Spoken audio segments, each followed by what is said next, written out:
song, sang the wrong song, thinking you could vote just to take all our rights away. You got mud on your face, a big disgrace, rescinding our rights all over the state, saying we will repeal Prop 8, repeal Prop 8.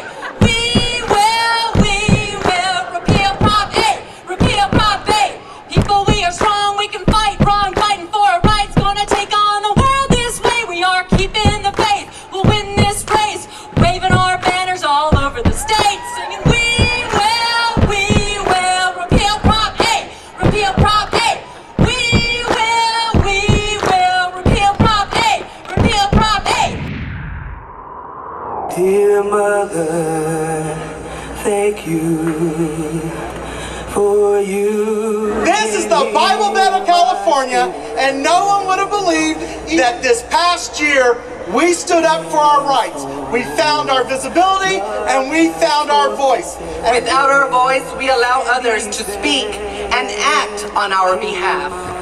No civil rights movement has ever lost in the history of the United States, ever.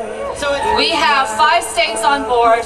2 top lawyers have just filed a case with the federal Supreme Court, and the momentum continues. Will you do as Gandhi implored us? Be the change that you want to see in the world.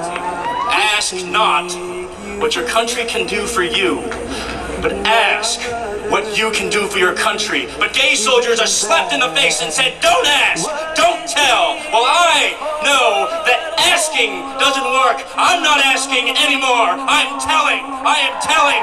Asking is over. I'm telling. Military training in and of itself is a challenge, but no training could have prepared me to handle the difficulties such as unwelcome sexual advances made by more than one heterosexual male who held a rank higher than I. Gay soldiers are not necessarily the ones who need to be identified or isolated to potentially demonstrate the propensity or intent to engage in sexual misconduct. What does it mean, a revolutionary time? It means a revolutionary time is a time when we do not any longer have faith in the institutions. I'm angry when people say laws like Prop 8 protect children. What about me and my family?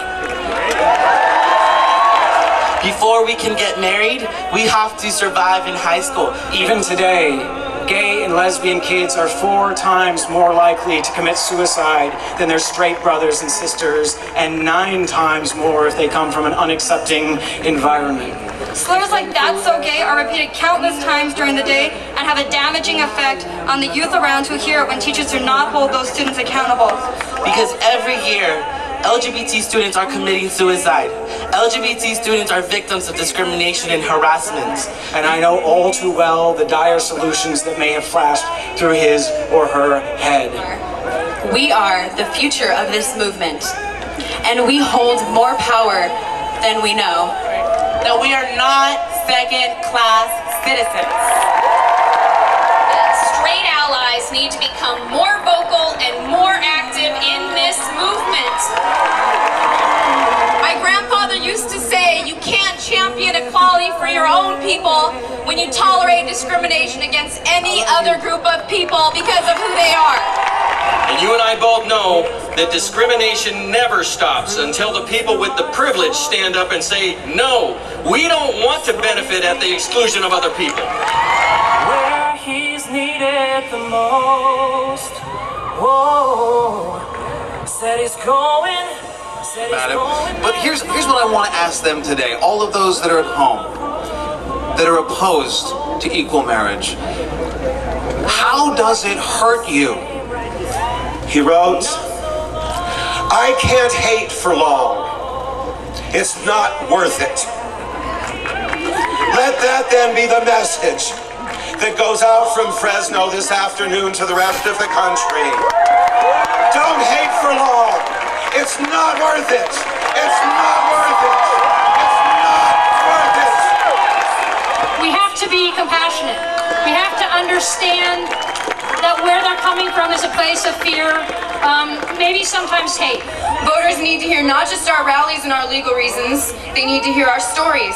Robin and I were both heavily involved in our children's activities. We took them to church, on camping trips and vacation travels to symphonies, concerts, operas, and plays.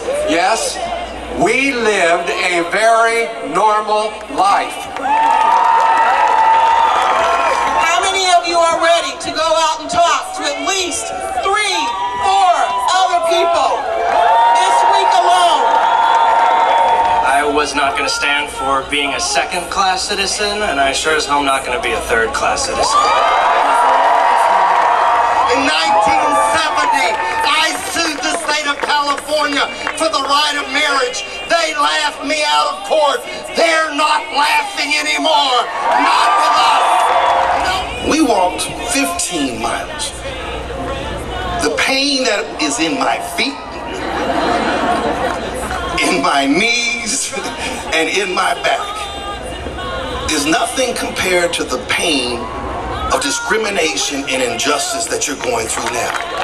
And so I can walk that 15 miles knowing that it does not compare to the discrimination that you're facing, and I'll walk another 15 miles, and another 15 miles, and another 15 miles until we have marriage equality.